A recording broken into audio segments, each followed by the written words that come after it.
Hey guys, Submoto here. So last episode, if you can call that, I took the engine out of my SR500, and what I'm going to do now is I'm going to dismantle the engine, and I've never tried this before, so I have a couple of an expert and a helper here, and we're going to try and dismantle this and kind of show you how that works. And the reason for that is because we're going to take out the it's been burning a bit of oil, so we're going to look at the condition of the engine inside, and then we're also going to look at the piston and change the piston rings, because I think that might be the reason it's burning oil. So quite a simple operation. I'm just going to run through it, and I've got my trusty Haynes manual here, and Alexander's probably going to be guiding me through that. So let's get to it. Okay, so the first thing you want to do obviously is going to take the spark plug out, which is logical. Now it does say in the manual to take off the, and we're talking about SR500s, or SR500 engines. It's going to be different for an engine to engine. You want to follow your Haynes manual, but in this case there was a bolt here apparently that needed to be loosened, a banjo bolt. And in my case I don't have that because I replaced that with the oil feed line here. So I'm just taking this off because I know that when I'm going to take the rocker box off, obviously I'd want to take this off, or it would just get stuck there. So right now we're just kind of loosening whatever we have to get to the insides. So first thing is we're going to take off the valve covers, and when we've taken off the valve covers, we're going to rotate the engine so that the valves are shut, and I'll show you in a second what that looks like. So so these are the valves, and this is what valves look like on the inside. I'm not going to show you how to adjust the valves right now, but when you do adjust them, you put the feeler gauge between the rocker arm and the valve in here. And the valve is the disc kind of thing, yeah? A part of it. Oh, so you put it in there? Yeah, between, right here. Okay.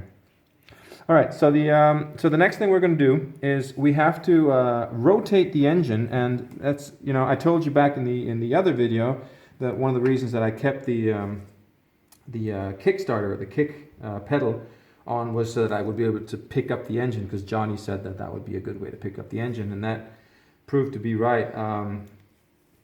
But another good reason to keep it on there is that you actually rotate the engine.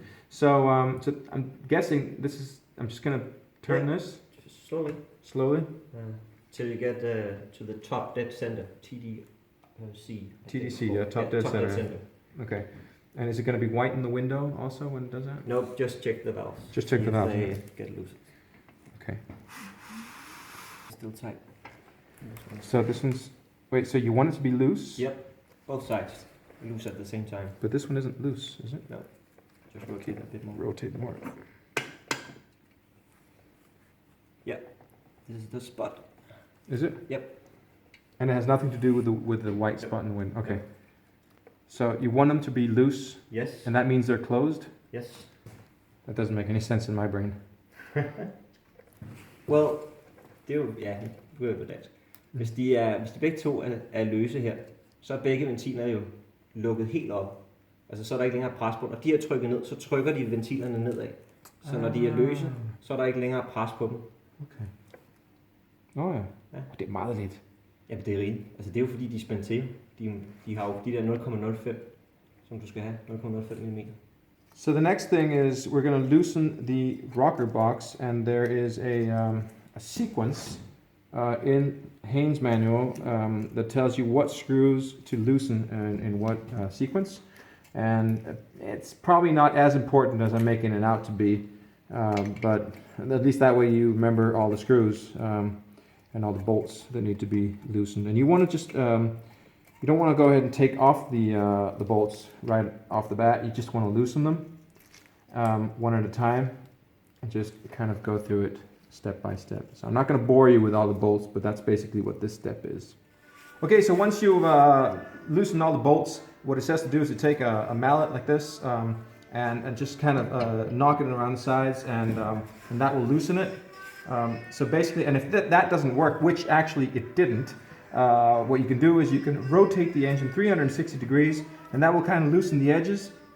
And what you want to avoid doing is putting a screwdriver or anything like that, because this is aluminum, and aluminum is really soft, so you may end up damaging your junction. If you damage the junction, you'll get oil leaks. So if you do use a screwdriver, make sure that it's already loose.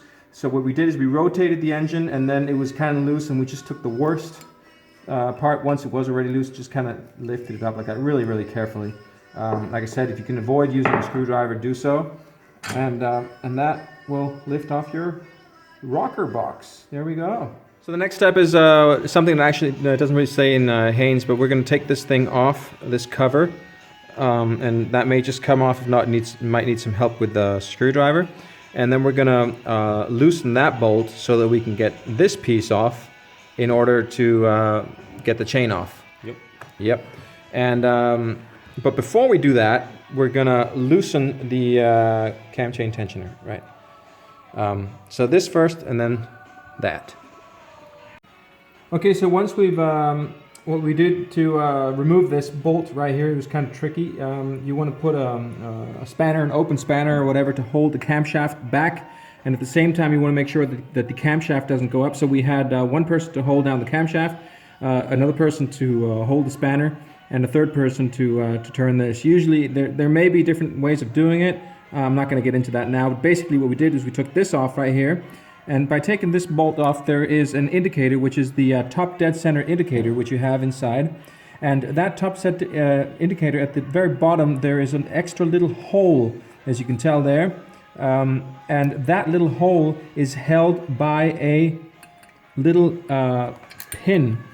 And it's probably a bit dark, but you'll kind of see if you can see it there. Alexander's going to try and pull it out. Well, we just had it out. Don't worry about it. So basically that pin comes out. So one of the things you want to be careful is when you pull this off, you may lose the pin, and if the pin falls into the engine, then you're going to have to fish it out, which will be a nightmare. So be careful with that. Okay, so depending on how much of this you're going to take apart, if you were only going to take work down to this level, then you'd want to hold the chain up and make sure that it stays in place. First of all, it's important not to drop it, but another important thing is that the chain actually sits on the sprocket on the right position, the correct position. In this case, we're going to go all the way down, so we're going to take the side cover off, so it doesn't really matter if we do drop it or if we get it out of its position. Then we can simply do it and put it back into the correct position by doing it through the side cover. But in this case, and that's another beautiful thing about an SR is there's one cylinder. So on other bikes you'd have multiple cylinders, and this chain would be in between the cylinders. Now if you drop that, that's a lot more of a nightmare than it would be on this engine. So what we're going to do now is I'm going to take off the head, just the head. I'm still getting used to the terminology. Topstick. Yeah, topstick in Danish. And I'm going to take this off, and I'm holding it here for Alexander with my thumb at the same time. And that way I keep the chain tensioned. And Alexander's putting the screwdriver through there. Now I can let go of the chain, and it'll just fall on the screwdriver. And I can take off the head like that. And there we go. Wow. Jesus. Does that look bad? That looks bad, doesn't it?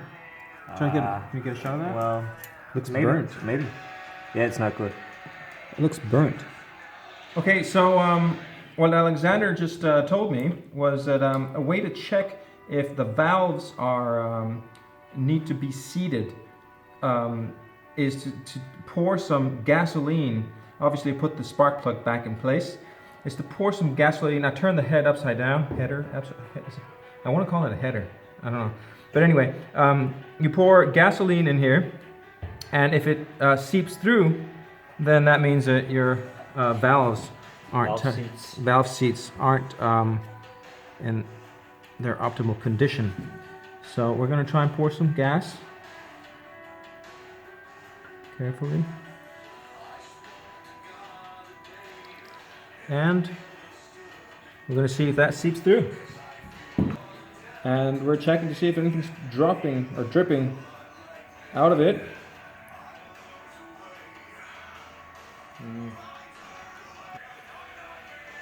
So what Alexander's saying is you can also keep an eye on it from the top. and obviously gas is gonna evaporate. So, and it evaporates quite quickly actually. But as far as I can tell, it seems like it's okay. Looks good. And that was one of the things that we were going to do if this wasn't gas tight or whatever. I can see that the level is dropping a bit, but I think it's just evaporation. Is that if it wasn't tight, then that was one of the things that I was going to do, is have the valves seated. If you do get gas that seeps through there, then you want to get that done. That's definitely something. But now I know, I'm pretty sure at least, that I won't need to do that necessarily. And you can do it yourself. I can do it myself? Yep.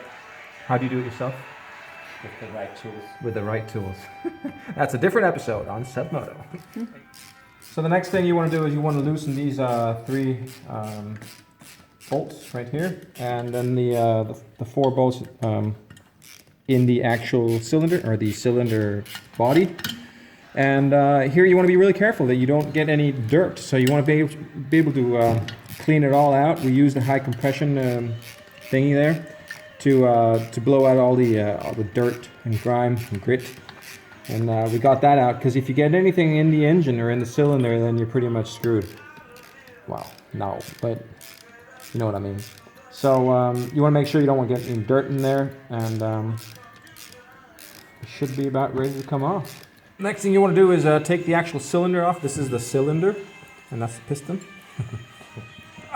And there we go. Here it comes. That's the cylinder. Woo. What did I drop? Sand or something. Sand or dirt, grime. Thought I got all of it. Okay. And so that's the. These are the piston rings. And these are the piston rings that I'm gonna change. Can you tell? Do they look good? Do they look bad? Is there a way of knowing at no, all? I can't tell. But these 2 are compression rings, and the last one is an oil ring. Okay. Oil ring. So the oil ring is actually the one that would Yep. allow the oil to get in. And as you can tell, if you look at the top of the piston, there's like all sorts of burnt crap on there, like it was on the valves. And we actually don't really know what that is. So if any of you know what that is, if you've seen anything like that before. Here's a picture, and we should show you a picture of the valves. This is what my valves look like. As you can tell, one is brown and one is black. So I don't know what that is. So if you've seen that before, Alexander hasn't seen the black one we've seen before, but the brown one seems really strange. So if you know what that is, please do let us know. And yeah, so I'm guessing this is probably oil, burnt oil or something. Because I doubt it would be gas. Gas wouldn't look like that, no. Not gas.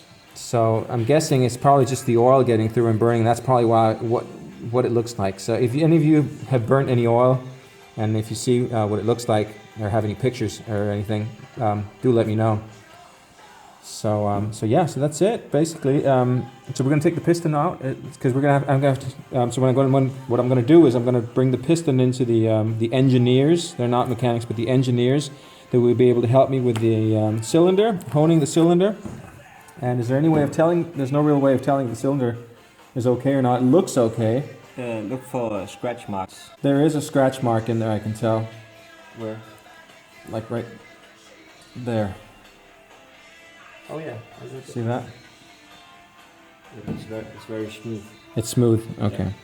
And no big problems. Yeah, so I think I'd be okay just honing this sucker, and I may not even need it. I'd probably be okay just with the piston rings, but if I hone this, I'll be sure that I have a good cylinder. So let's see. And the piston, we're gonna get the piston out. So what is the next thing we need to do to get the piston out? There's a pin right there. A pin? And on the other side, I don't know, it's called a pin or something. We need to get that out, and then there's a rod right through the cylinder. Yeah. And we push that out, and the piston will come right off. Okay, well we're gonna do that, and then we should be done for today. So what Alexander was saying is that there's a little ring, which we're gonna get out now. Locking ring or a something. locking ring. Lock ring. Yeah, whatever it's Lot called. of rings.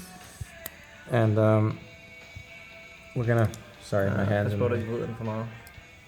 Så hellere sådan, altså tag den her, og så vrider den sådan Okay. opad.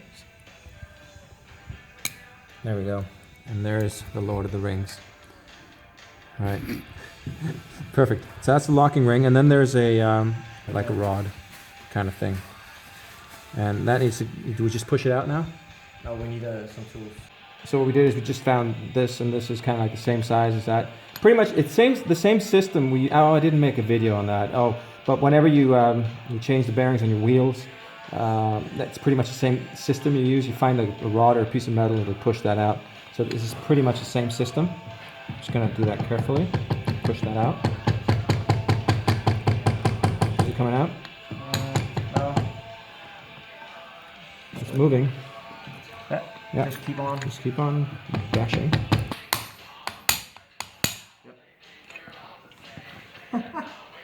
There we go.